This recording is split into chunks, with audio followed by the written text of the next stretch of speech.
Welcome back, and as we're speaking of festivities and rejoicing together and communities stretching their hands to reach at each other at this time of the year, also with the advent of a new wave of COVID-19, of course, this would help community to bring solidarity together.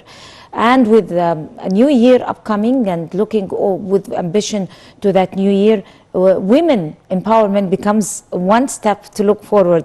We're very delighted to be having with us over the phone Dr. Sahar Nazmy, and she's an economic expert and is also entrepreneur.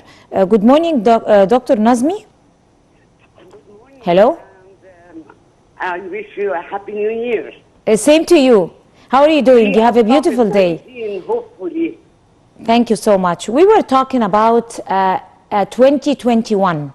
And you are someone who is very much interested and into empowering and enforcing women. You have been executing a lot of projects, and you have your vision and your whole comprehensive look over how to empower women inside the region. If you would like to give us a full review of 2020 when it came to empowering women projects and initiatives taken to upgrade the status of women. Yes.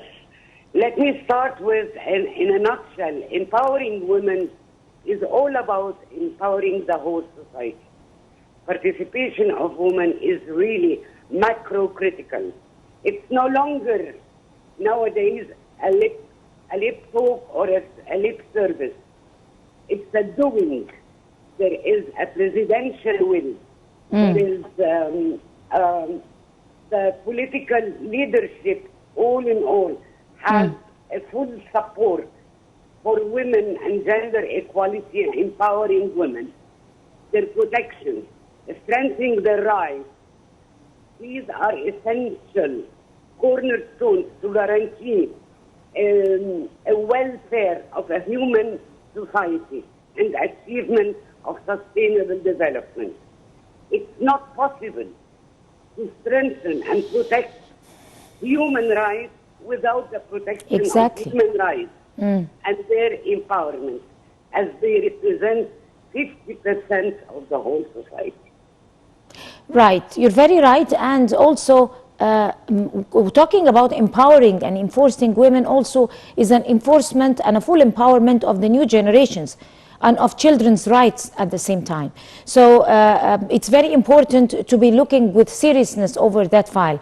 Talk to me about the efforts taken to be able to empower women, especially in the past 5 years under the Egyptian leadership, especially that we know that President Abdel Fattah al-Sisi is very keen on backing up women and assigning women as ministries inside the parliament, eliminating the quota of women. I mean, assigning them on equal foot with men on every decision-making position and everything like that. Talk to us about it. Having the title of President Sisi is keen to allow or to give full support to the women empowerment in Egypt. Gender equality is becoming a crystal clear direction for all ministers, for all NGOs, and even international entities that give us support and financial and technical support for developing projects. Enabling women to achieve social, economic, political equality is really helping to make the social fabric of our community strong and accelerate progress in achieving development and our development objectives. In Egypt's case, we are playing a larger role, I mean women, more so every day. For the first time in history, 25% of the Egyptian parliament seats are allocated to women. We have 8 crucial ministries led by women in the Egyptian cabinet. such a number of women in leading positions with influential power will definitely encourage and inspire the youngsters, the young ladies, excuse me, to achieve their potential and push through all social barriers. The political will, there is economic empowerment when it comes to access to finance, and there is social empowerment where we are changing societal ideas of participation of women. Right. We all know that micro, small, and medium enterprises are one of the foundations of empowering the economy and pushing it forward.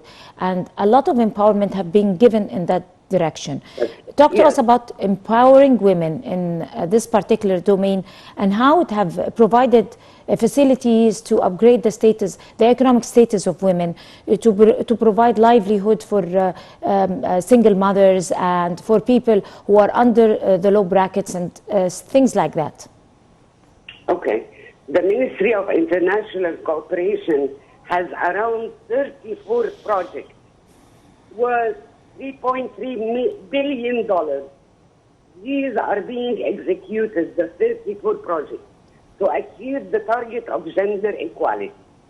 With sub-targeted sectors, health 20%, education 14%, micro, small and medium-sized enterprises 15%. Their portfolio has 13 projects towards empowering women amounting to $82 million. In addition to other projects in their portfolio to achieve that same goal as a collateral effect to their development. Right, right. And in that light, women could be able to share with quite a hefty space in empowering and enhancing and sharing in the success of the whole economic reform program. If you like to elaborate over that. I will refer to different entities like the Ministry of International Cooperation, the National Council for Women, the World Economic Forum. They have all together gathered to launch the Closing Gender Gap Accelerator, which is the first of its kind private and public sector collaboration model in Africa and Middle East. It aims to help governments, businesses to take decisive decisions to close the economic gap. We used to hear about certain jobs were not allowed to women. Salaries are different, female versus male. Their counterparts are getting paid more. This gap has to be closed. It's not anymore financial accessibility. In 5 years' time backwards, there is no access to financial resources to support the projects for women. Increasing participation of women in the labor force and acceleration help bringing together 100 companies private, pledging to push the agenda for empowering women forward. Take lead decisions, be part of the management board, getting equal salaries according to her efficiency, take proactive action to advance women economic empowerment. Teaching a woman, empowering a woman, it's like teaching a whole generation and empowering a whole generation.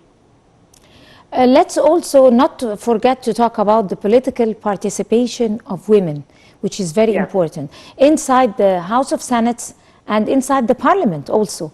Young women have also been introduced, elected through a list and also assigned by His Excellency President Abdel Fattah Sisi, and this is not the first time for him to assign women. I mean, a good spacious number of women in the Parliament. He did that at the first session of 2020.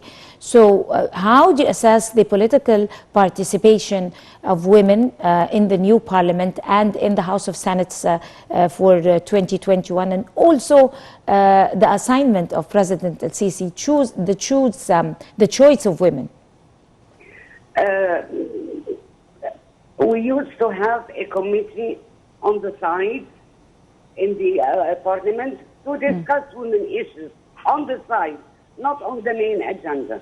Now we have a quota of 25% of the parliament members are women. Imagine having 25% of the quota of the 500 seats that are women. They will look into our issues. They are the best to discuss and support our issues in the parliament. It's not anymore on the side agenda.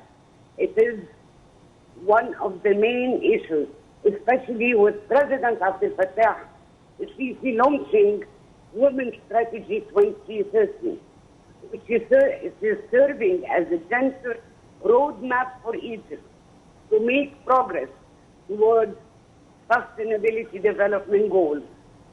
This will include economic empowerment, social empowerment, protection. It has set clear objectives with measurable targets for women advances to be attained by 2030. This has been crystal clear for the parliament in large and for the female representatives at their level for women empowerment. Right. At this note, I would like to thank you, Dr. Sahar Nazmy. You are an economic expert and a specialist in an entrepreneur at the same time, and a specialist in the women development and empowerment. Thank you so much, and Merry Christmas to you. And we're going to go to a short break, and we'll come to continue the breakfast show, so stay with us.